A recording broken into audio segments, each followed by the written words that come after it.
By the 9 and 4. Welcome back to the library, my perceptive patrons, regular visitors, and of course, my new guests. I am the Recorder, and in this quick entry, we are going to cover one of the least known factions within the Realms for most. A species which was created, as many were, back in the early days of the realm, long before the wars of feather and scale. A race that was initially assumed to be antagonistic, and, for a reason, great concern among those of the realms that were aware of them and their abilities.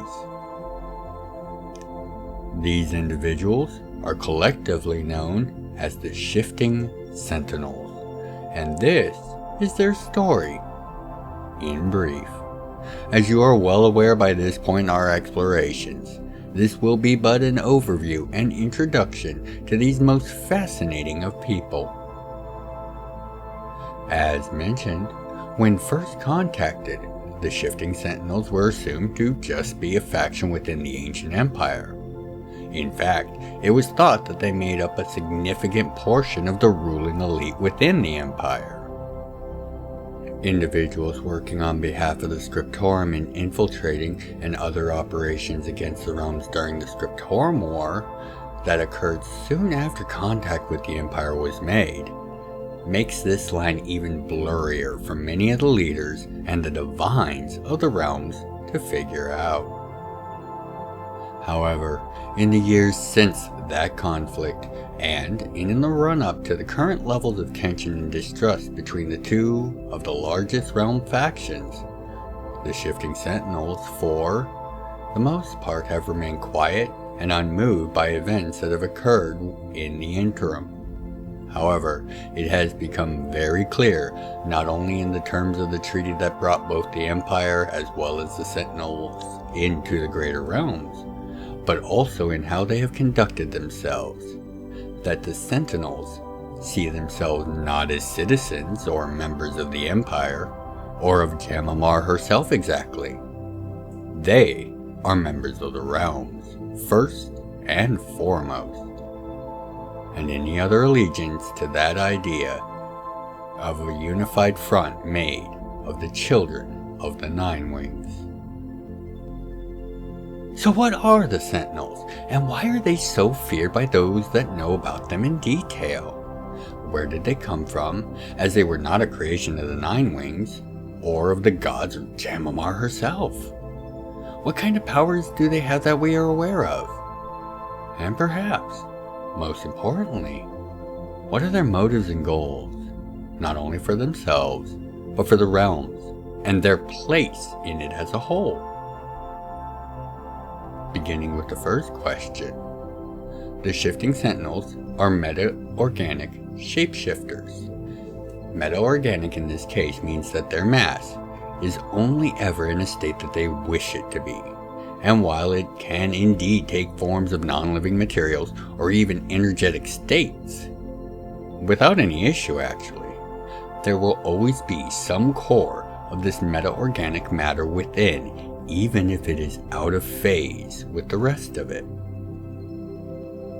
Their ability to take other forms is so potent and complete that, so far as is known, there exists no method of guaranteed detection of a sentinel while it is in another form, be it as a thing or as a person.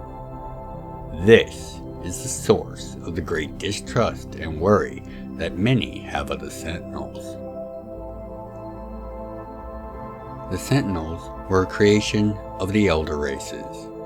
Yes, both the dragons and the Analar that were out amongst the stars.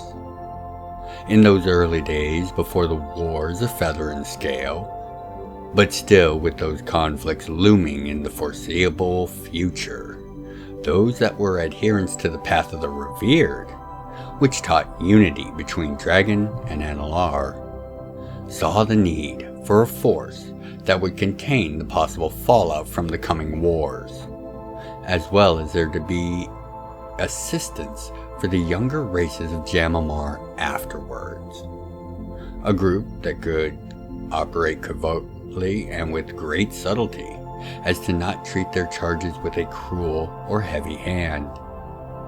One mighty enough to deal with whatever monsters or other horrors that might be unleashed in the war as well, and has been noted in no record of either the Empire or of Jam'mar has a Sentinel ever been successfully engaged in combat. Their task is known to have been amended at the end of the wars, after Jam'mar blinked out of reality for the rest of the cluster. This is when their placement in the halo of darkness, that ring of strange astronomical phenomenon that surrounds the Cordelis cluster, was decided. As the Sentinels were to ensure that when Jam'mar returned, which they knew it would, that no expansion beyond the cluster itself took place before the cluster had been restored and properly explored in the aftermath of the damage done by Vanson's summoning. The goal being to have a united front among the children of the Nine Wings to go forth from the cluster and into the wider Nine Wings galaxy.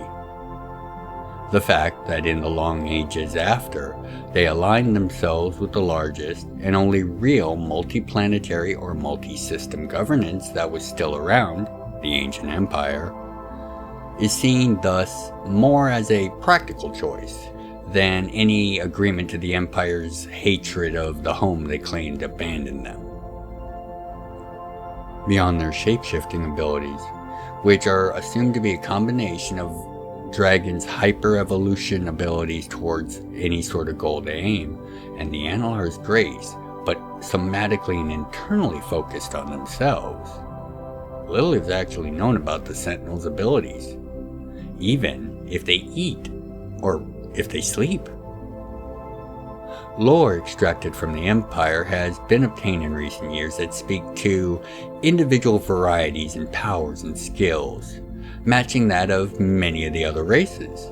However, the levels of baseline power and aptitude are extreme in comparison to almost any other non-elder race within the realms.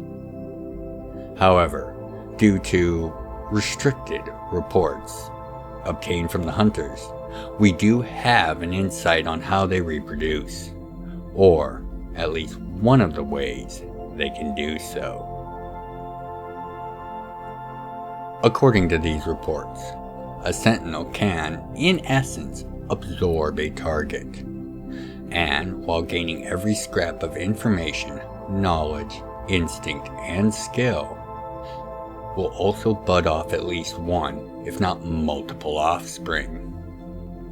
The trade-off is, of course, that the target is gone, body and soul, all completely consumed in this process. This allows the primary Sentinel, as well as each of the offspring, to use all of the knowledge and wisdom in the impersonation of anyone the target might know, as well as a flawless impersonation of the target themselves. These reports also delineate that there are only 4 known races that are immune to the Sentinel's absorption, either in whole or in part. The Draesai, the Analar, dragons, as well as Praetors. It seems for the 2 non-elder races on this list, a Sentinel can attempt to absorb and indeed bud and copy from the target. However, the target endures and is not consumed by this process, and can even recover to full strength from such an attack. Further details on this are either unknown, or under a higher level of restriction than even this limited information was. The treaty, ending the Scriptorum Wars, and bringing the Empire and themselves into the realms, was negotiated primarily by the Sentinels themselves, as they had always just been waiting for Jam'mar to return, and by the end of the war, they were sure that it was indeed the homeworld, and not just some self-mistaken, self-aggrandizing claim to such. Once they were so assured, they were very quick in acting, and the very act of them opening negotiations did much to take the wind out of the Empire's figurative sails when it came to the war, as the citizens of the Empire had always seen the Sentinels as being around every corner, hiding in disguise everywhere, to ensure the loyalty and compliance to the wishes and diktats of the Scriptorum. This was, of course, only propaganda by the Scriptorum itself, but the Sentinels never countered it, knowing that eventually that very fear could be used to help them achieve their standing orders. In the time since the treaty, they have all but totally retreated to their worlds within the halo of darkness, venturing forth only to enforce compliance with those terms of the treaty for which they have responsibility. Mainly, this is the protection of the halos, and thus the cluster's borders, from within and without. The Shifting Sentinels have made it known to the Council of Inter-Sovereign Affairs that there are still over 100 missing star systems and many more astronomical features of the cluster still remaining to be found. And until that is remedied, no ship will be leaving the cluster, and all that might attempt it should expect the Sentinels to take decisive action. It is of note that it is unknown how the Sentinels move from world to world, if they have ships, or if they're capable of shifting into a form that can take them across the sea of stars, between planets and space stations.